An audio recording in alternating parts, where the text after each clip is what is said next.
understanding so how to define the problems as well as the goal. So this is the Intel puzzles.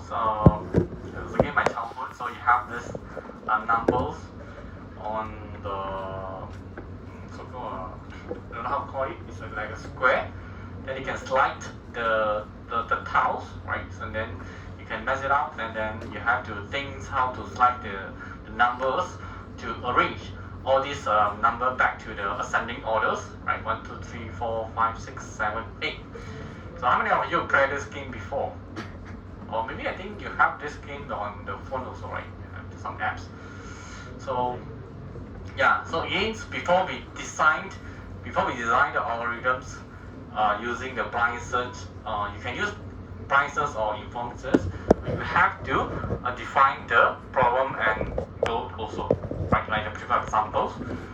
So in this case, again, you can use these representations, this nice square here, to define your goal problems. Or another way that you can define these 9 tiles here is you represent it in the list. For example, in the initial state, you can represent this way: 1, 4, 5, 2, 3, 7, 6, 8. And then the empty tiles I normally represent as 0. Okay, so this is referred to the first row. So this is referred to the second row. So this is referred to the third row. So this is referred to the first column, second, and third. As well as this one, right? So easy, right? You have this list. Then it's understood that this is first row 1, 4, 5, 2, 3, 7, second row, and 6, 8, and the 0 represented the empty tiles. Okay. So yeah, let's define our goal first. So what is the goal?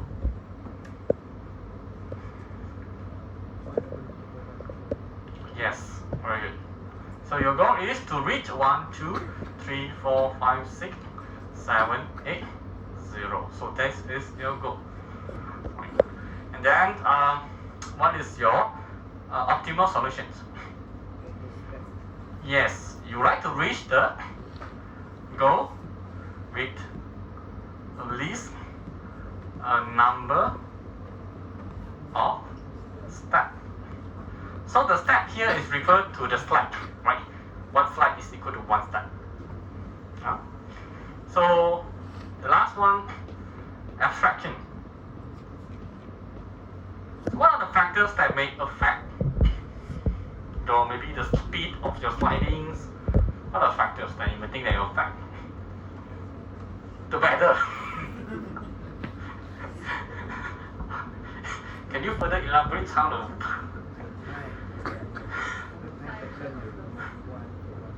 okay, the directions, the sliding.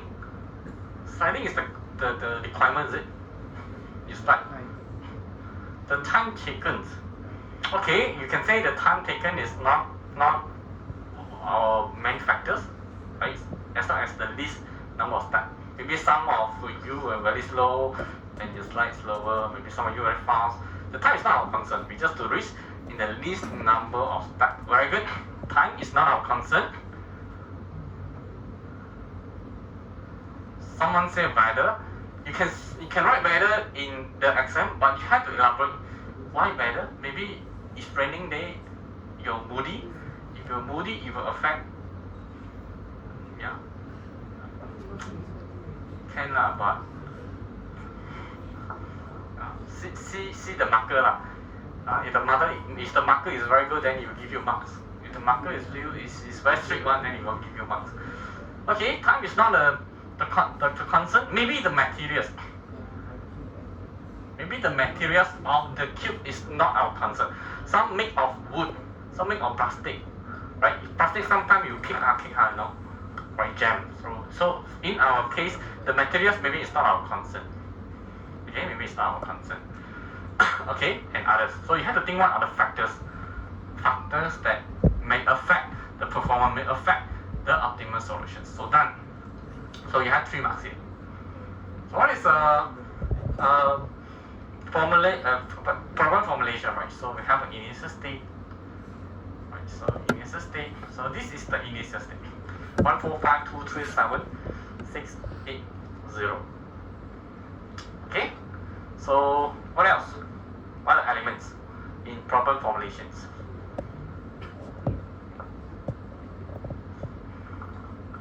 Yeah, Brenda. What other elements inside?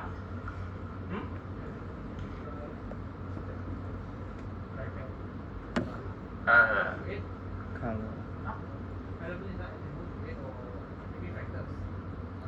Pardon? Yeah, element inside the problem formulations. What other things we have to define besides initial states? Okay, start cost. What is start cost?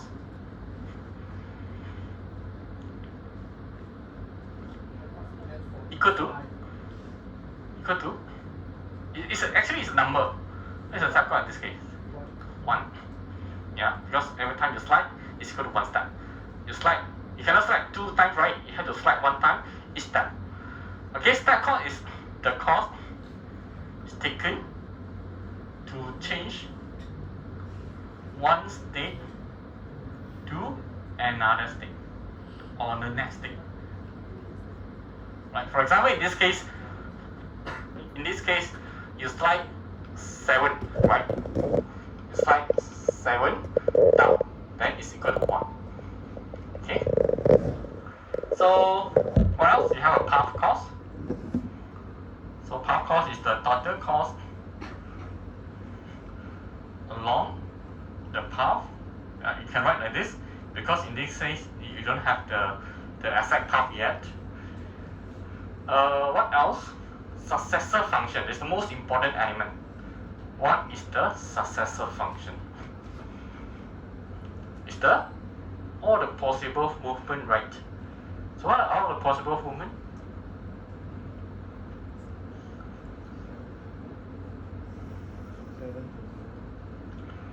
Okay, you can say move 7 to 0. What else? 8 to 0. 3 to 0.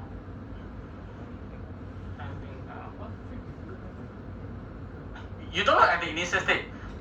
It's a possible movement. 3 can move to 0, right? But you don't look at the initial state. Successor function is all the possible movement change from one state to another state. It doesn't matter it's from the initial state or any other state. It's the possible movement. What are the possible movement do you think? You can move 1 to 0, 2 to 0, 4 to 0. Then you can move 1 to 1, 1 to 2, 3 to 2. Oh, sorry, 3 to 0. Sorry. 7 to 0. You can move. What else? 8 to 0.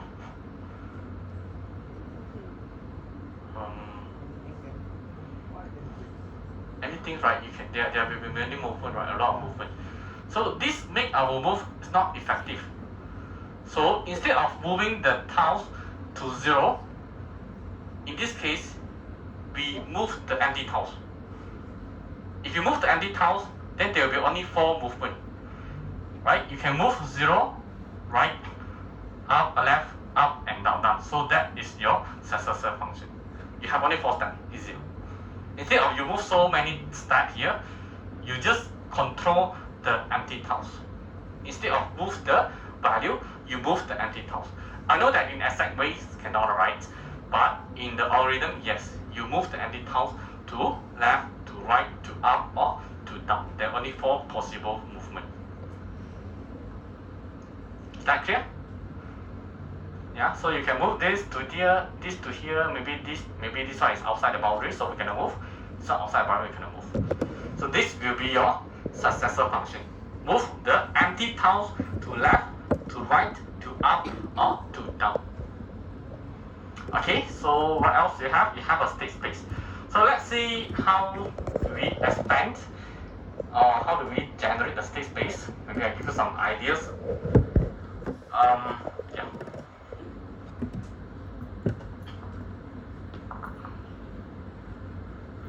Okay, let's say we set some sequence.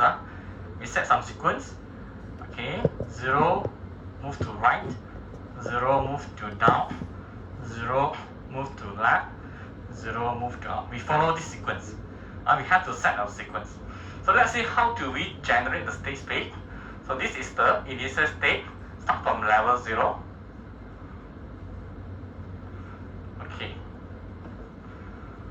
Okay. So try to use the successor function here. See whether we can move this empty tile, this empty tile 0. Can we move to the right? Can we move to the right? Cannot, right? It's actually exit the boundary, so no. So we have to go to the next successor function. Can we move down? Cannot. The third successor function, can we move left? Yes. If you move left, then you probably generate this state.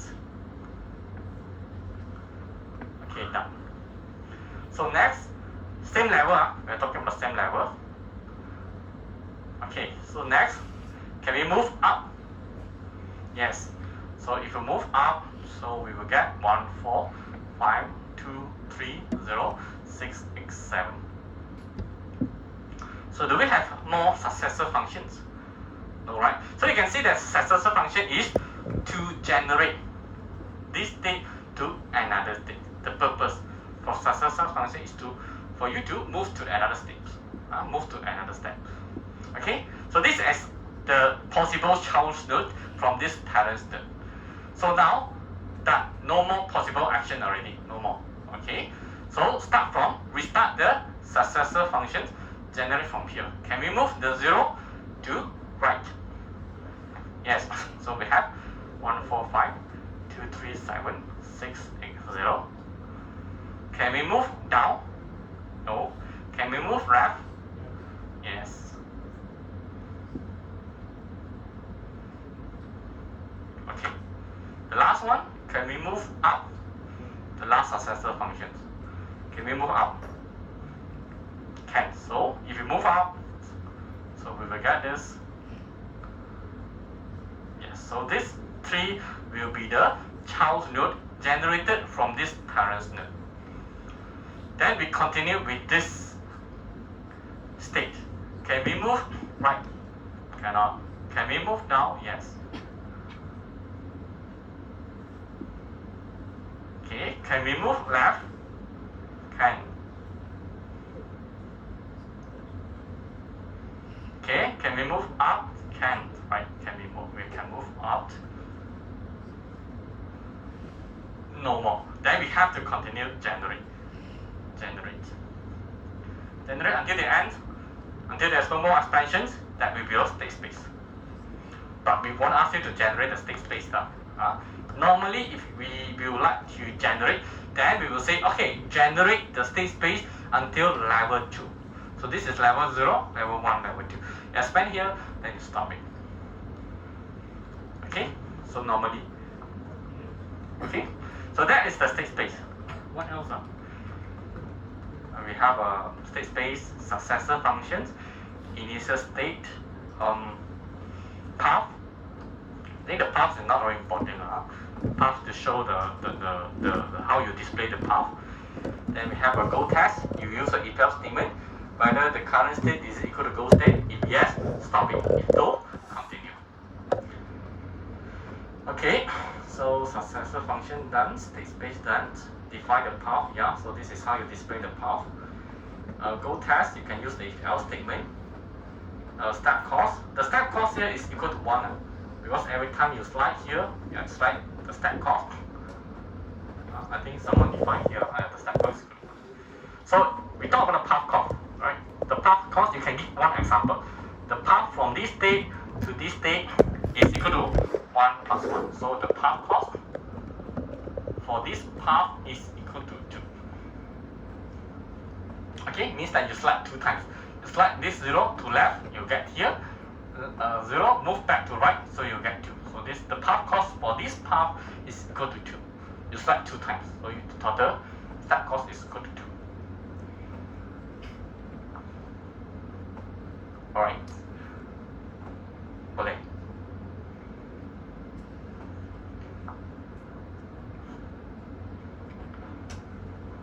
Okay, let's move on.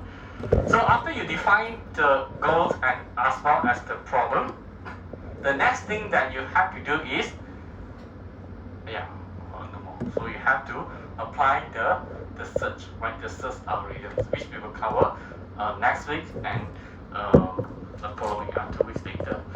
So then after that you execute, you start to find the solution using the algorithms. So to search the algorithms, there are many ways. You can use a search tree, you can use a search graph. So the difference between a search tree and a search graph is the search graph can generate the same state from the multiple paths. So shown at here. So this is how the search tree works. So next week onward, next week and also the week 4, I will show you how to generate the search tree using the search algorithm, blind search and uninformed search. Forget about the search graph. I'm not going to show you how to display the search graph. It may confuse you, so I will just focus on this technique. So how to generate the resulting tree as well as the search tree, okay, and well as the return path and the search path, everything. So I will cover. So this is search graph. Forget about this. So I will just focus on this. And some of the terminologies that you may need to know. Okay, so we have this, for example, TBR, right? So TBR here, normally we will call this as a parents node, right? It's the parents node. So this parents node, for example, this is also called as parents node. We will generate these 2 child nodes, right? We will generate 2 child nodes, right? So this child nodes, the moment that it expands, so this child nodes now become parents node. So we will change the name to parents node. So it will generate 3 child nodes. So this expanding means that you expand the moment that you expand. So we have this terminology, so expand. Then we have a fringe here. Fringe is actually like a storage, right? It's a storage to store the nodes that is going to expand. For example, the moment I expand, I need a space. I will in the coding later, you need to generate an array or a list to store. Right? You need to create an array to store this state inside here first. To store this state inside here. So that after the moments you can't expand anymore, then we will retrieve this state to continue to expand. So these 3 states here you store inside the fringe again, frontier, or sometimes we call it as a frontier, sometimes we call it as a fringe. It's just a place to store the state so that you can expand later. Okay? Then we have a leaf node. It stands for the leaf or the nodes that doesn't have any child node anymore. It's a dead end. Right? For example, just now somewhere around, you expand A, expand B, maybe expand C, expand D. D is a dead end. So this dead end here, we call this as the leaf node. This is the leaf node. It's a node that there's no more child node that you cannot expand anymore. Just some terms. Okay, so in the search algorithms or the problems, normally we have to avoid repeated state. So what does it mean by repeated state? So assume that you have this graph. You want to expand, right, just now. This one is actually repeated node, right? See, you have a, let's say now you have a state A. You expand, you have a B, you have a C. So look at this D here. D is actually equal to the A, right? So you will see that this is actually repeated node. So in the search algorithms, normally we have to write a program in such a way we don't want this repeated nodes. If you have a repeated node, you are wasting your time. You are repeating this again. You're repeating this 1, 4, 5. You have a 2, 3, 7, and 6, 0, 8. You repeat again. Then you repeat. So it's kind of wasting your time and the memory. So in the search, we avoid repeated state. Okay? We have to write a program in such a way we have to detect whether it's already expanded. If yes, then we remove it. We don't want to have a repeated node. Okay? So after we perform the search, so how do we define whether this is a good search or whether this algorithm is good based on these 4 criteria? Whether this search gives you completeness means that able to return you the solutions. We probably don't want an algorithm that fail to return you the solutions, right? So we want the algorithm that guarantees completeness. Whether this algorithm provides the optimal solutions or not. Some algorithms you may see next week, or next week we have a depth first search to show that it's able to return you the solution, but it's not the optimal solutions. We have this kind of solution, we have this kind of algorithms. And then in terms of times, whether is it using a least time how much memory that you use. So we will base on these 4 criteria to assess the strategy. So this one we'll cover next week. So this one are examples. So let's see this one of the past year questions back to 2021, 2020 October, 2 years ago. Yeah, 2 years ago. So you will see that an intelligent system defines the shortest path from S to G. So station figure 1 shows the directed graph. Each stations. So you have this table 1, some other informations. Formulate the goal and problem above. So what is the goal in this case? S goal. G, yeah. I think the question is stated here. From S reach to G. So what is the goal? Definitely is G lah. What is your optimal solution? Shortest path, yeah, shortest distance. What is your abstractions? The times, the time, the values, the load condition, the toll. Okay, and the problem formulations. What is your initial state? S. Bonus part, the questions give you the answer. What else? Successor functions. Successor function in this case is okay. This one is actually using a star. It's one of the strategies in the informed search. So forget about successor function in this case. Step cost. Step cost is, for example, S to A, 3. The path cost, you can give one example. The path cost from S to C, for example, 3 plus 3, you have 6 here. Okay? So what else? You have initial state, successor function, path, yeah, how to display the path, step cost, path cost, you finish it. Then you get 8 marks. Easily here, 8 marks. How about this? Another similar questions. In December examination, it's a short set. So again, S to G. So same questions. So initial state, S. Goal state, G.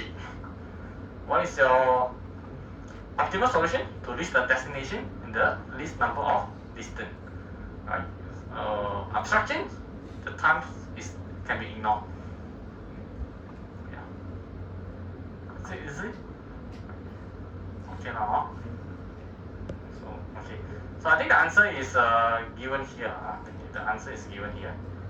If you look at your slides, the answer is inside the comment box, so you can just do revision on later. Okay, any questions about this topic too? Good, all good. Good. Okay, it's all good, then that's it for today. So before we end this class, a very quick way to explain this assignment.